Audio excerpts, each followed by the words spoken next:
الحمدللہ والصلاة والسلام علی رسول اللہ، اما بعد۔ تمام تعریف اللہ رب العالمین کے لیے ہیں۔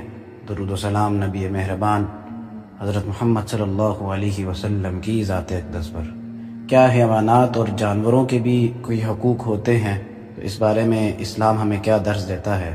جیسے کہ اللہ تعالیٰ نے قرآن مجید میں فرمایا ہے، لَقَدْ كَانَ لَكُمْ فِي رَسُولِ اللَّهِ أُسْوَةٌ حَسَنَةٌ، کہ تمہارے لیے رسول اللہ صلی اللہ علیہ وسلم کی زندگی بہترین نمونہ ہے۔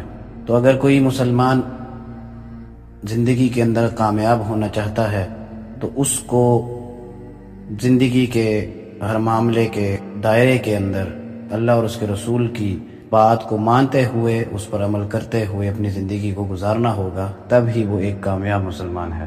اسی تناظر میں جو ابھی سوال ہم نے سنا کہ کیا حیوانات کے بھی اور جانوروں کے بھی حقوق ہوتے ہیں، تو اللہ کے نبی علیہ الصلوۃ والسلام پوری انسانیت کے لیے رحمت للعالمین تھے۔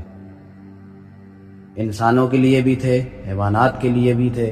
جانوروں کے حقوق کے بارے میں ایک واقعہ آتا ہے کہ حضرت عبداللہ بن جعفر رضی اللہ عنہ سے روایت ہے کہ نبی اکرم صلی اللہ علیہ وسلم ایک انصاری کے باغ کے پاس سے گزر رہے تھے، تو اس میں داخل ہوئے جہاں ایک اونٹ بندھا ہوا تھا۔ جب اونٹ نے نبی اکرم صلی اللہ علیہ وسلم کو دیکھا تو غمناک آواز نکالی اور دونوں آنکھوں سے آنسو بہنے لگے۔ اس پر نبی اکرم صلی اللہ علیہ وسلم اس کے قریب گئے اور شفقت سے اس کی کوہان اور دونوں کن پٹیوں پر ہاتھ پھیرا تو اس کو سکون ہو گیا۔ آپ صلی اللہ علیہ وسلم نے پوچھا کہ اس اونٹ کا مالک کون ہے؟ یہ اونٹ کس شخص کا ہے؟ تو ایک انصاری نوجوان آیا اور اس نے کہا کہ اے اللہ کے رسول صلی اللہ علیہ وسلم، یہ اونٹ میرا ہے۔ آپ علیہ الصلوۃ والسلام نے فرمایا، کیا تو اللہ تعالیٰ سے نہیں ڈرتا اس بے زبان جانور کے بارے میں جسے اللہ تعالیٰ نے تیرے اختیار میں دے رکھا ہے؟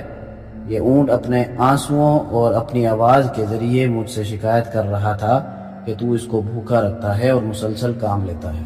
تو اس حدیث مبارکہ سے ہمیں سمجھ آ جاتا ہے کہ اللہ کے نبی علیہ الصلوۃ والسلام کو رحمت للعالمین کیوں کہا گیا۔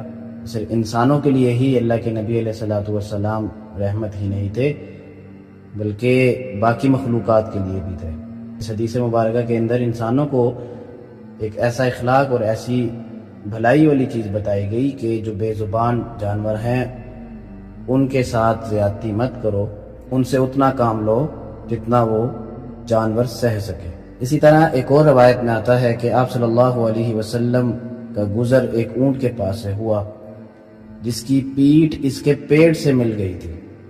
تو اس پر آپ صلی اللہ علیہ وسلم نے کہا کہ ان بے زبان جانوروں کے بارے میں اللہ تعالیٰ سے ڈرو، ان پر اچھی حالت میں سوار ہو اور اچھی حالت میں ان کو چھوڑو۔ تو اس حدیث سے بھی یہ مطلب سمجھ آ جاتا ہے، جانور کو بھوکا رکھنا اللہ کے غضب کا باعث ہے۔ تو اللہ تعالیٰ سے دعا ہے کہ ہمیں نبی اکرم صلی اللہ علیہ وسلم کی سنتوں پر عمل کرنے کی توفیق عطا فرمائے اور ان کی کہی ہوئی باتوں کو سمجھنے کی اور ان پر عمل کرنے کی توفیق عطا فرمائے۔ آمین۔ وما علینا الا البلاغ۔